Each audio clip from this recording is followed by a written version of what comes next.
Recién cuando estábamos conversando en el bloque me llevé una sorpresa muy interesante. Me enteré que en un pueblo de acá de Argentina, para los que nos escuchan de afuera, un pequeño poblado de Chubut se presentaron a elecciones, se presenta el único candidato intendente, o sea, hay una única persona que se postula para el cargo, y esta única persona que se postula para el cargo perdió frente al voto en blanco. Es decir, algo que sinceramente yo pienso ahora en estos términos que están de moda, que vienen los alienígenas, dirían, este mundo es surrealista. Claro que es surrealista, pero porque la actualidad, nuestra democracia actual, responde a la mitología electoral. Pareciera ser que ese salto que se debía dar en la antigua Grecia, del mitos al logos, como se suele explicar en el primer año de la carrera de filosofía, en materia democrática nunca se dio. La gente sigue convencida de aquel gran mito que le vamos a llamar elecciones. Porque hay mentiras de todo tipo que de tanto repetirlas parecieran que ya están asentando jurisprudencia. Empezamos a ver que surgen verdades a medias que se imponen con una suerte de legitimidad en base a esta ficción llamada contrato social. Emergen de la cultura leyendas, tanto urbanas como rurales, porque acaecen a toda la nación, que se jactan de estar legitimadas por esta suerte de consenso, por esta gran tiranía de la mitad más uno, donde pareciera ser que una simple mayoría circunstancial te va a determinar los trascendentales en torno a lo bueno, lo bello, lo cierto. ¿Qué sucede con la mitología electoral? Es la pregunta con la cual yo quiero iniciar esta presente editorial.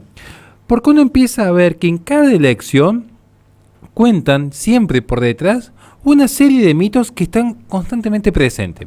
Si yo fuese en este momento al proceso electoral en Guatemala, si yo fuese al proceso electoral en Estados Unidos, o lo veo en mi propia nación, notaría que hay un gran mito subyacente siempre, un mito que parece que lo han heredado de Kant en algún momento, que es la idea del voto racional. Esta idea de que el ser humano, después de haber estado educado y formado por el sistema hasta los 18 años, luego de los 18 años ya es un ser autónomo, capaz de autogobernarse y capaz de tomar decisiones dentro del tejido social. Esta idea del voto racional me parece por demás falsa. Es parte del mito electoral, es parte de esta mitología electoral. Para que una persona votase siendo racional, para que el voto fuese verdaderamente racional, tendríamos que conocer a fondo qué ha hecho cada integrante del gobierno y cada integrante de la oposición. Y sólo así, teniendo el pleno conocimiento de la verdad, es que nuestra voluntad se podría orientar racionalmente hacia el fin requerido. Ahora bien, también tendríamos que tener en cuenta que las propuestas sean acordes a la realidad y no una mera expresión de deseo. Por lo tanto, para que un voto fuese racional, toda persona debería tener mínimamente un conocimiento exhaustivo en economía, ciencias políticas, tendría que tener un conocimiento exhaustivo en historia, un conocimiento abarcativo tanto en sociología como en filosofía. Y lo cierto es que la inmensa mayoría de votantes no lo tienen. Y aun cuando tienen este conocimiento, se dejan guiar por otras apetencias que no son las intelectuales.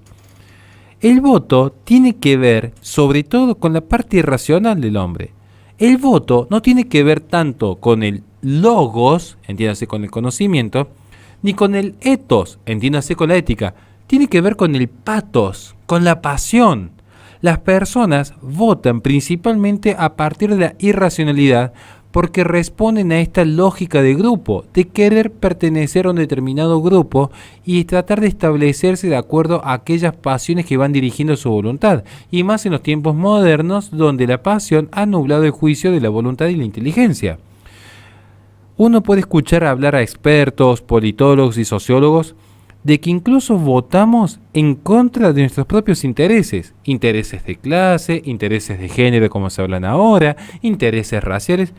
Uno empieza a notar que de repente el voto es más irracional de lo que parece. Recuerdo una vez que un periodista que era blanco le decía a un candidato republicano afrodescendiente que si votaba por Donald Trump no era negro. Es decir, ahora todo parece reducirse no solamente la escala moral, sino la escala identitaria a simplemente pretensiones irracionales que no guardan el más mínimo sentido de lógica. Parece que todo se reduce a cómo votamos, y de acuerdo a cómo votamos, si es que votamos, es la clase de personas que somos, independientemente que, insisto una vez más, sea racional o no dicho voto. Uno empieza a observar fenómenos muy concretos, desde personas que no se animan a exponer públicamente cuáles son sus verdaderas ideas políticas, quizás por miedo a ser tildado como disidente, con alguna patología como transfóbico, homofóbico, xenofóbico. Pero empezamos a notar también un desencanto. Acá en Argentina se han dado récords históricos de ausencia y abstinencia de votos. E incluso ha habido elecciones donde el voto en blanco más la ausencia de votos le han ganado a las primeras fuerzas. Algo realmente insólito. Eso en prácticamente todas las elecciones acá en Argentina.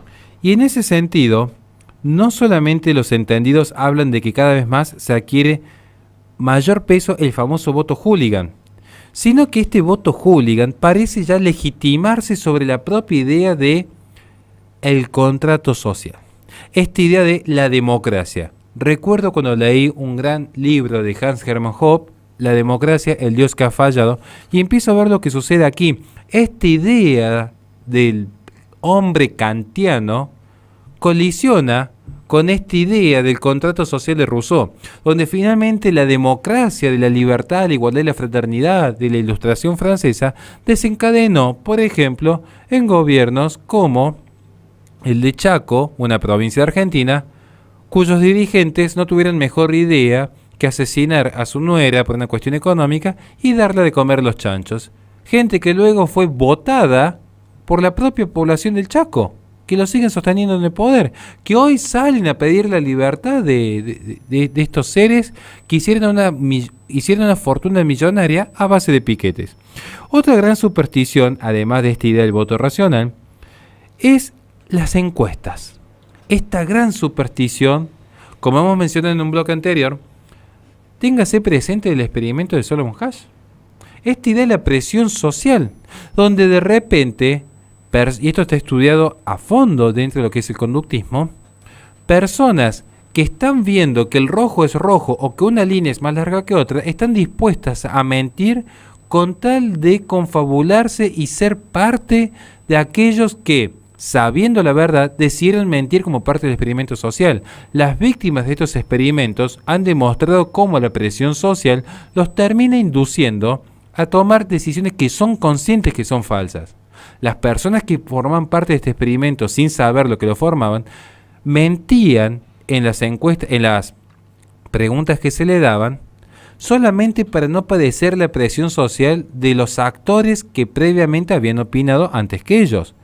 Y lo mismo sucede en la actualidad con las encuestas. Las encuestas son el gran mito electoral. Las encuestas que vez tras vez se están equivocando garrafalmente y sin embargo, a pesar de grandes errores, siguen sosteniéndose las encuestadoras gracias al financiamiento público y gracias a que responden intereses políticos, porque no son más que simplemente parte de las campañas por demás bien financiadas. Por eso vemos que es común la abstención más marcada no solamente en Argentina, sino en el mundo entero. Cada vez hay una mayor inhibición por parte de la población en ir a votar porque se dan cuenta que la propia elección es un gran mito. Del que se vayan todos en Argentina en el 2001 fue el que vengan todos. Finalmente hay candidatos como por ejemplo Luis Juez, que se hizo famoso con el que se vayan todos y fue el que más incrementó la planta de empleados públicos en la ciudad de Córdoba, un candidato que pasó por cuanto espectro político pudo, igual que Patricia Bullrich, y que finalmente están ya enquistados en el poder político desde hace décadas. Personas que necesitan vivir del Estado. Al final la gente se ha dado cuenta que la democracia solamente favorece a ciertas élites que ante las cámaras se pelean, pero que luego terminan formando parte todos del mismo club. Uno se da cuenta que las grandes modificaciones sustanciales nunca han llegado, porque finalmente la propia mitología electoral demuestra lo que es un gran mito y como tal no tiene ningún tipo de asidero en la realidad. No es más que una simple fantasía de la realidad, pero no es la realidad. Nada más, caballeros, y muchísimas gracias.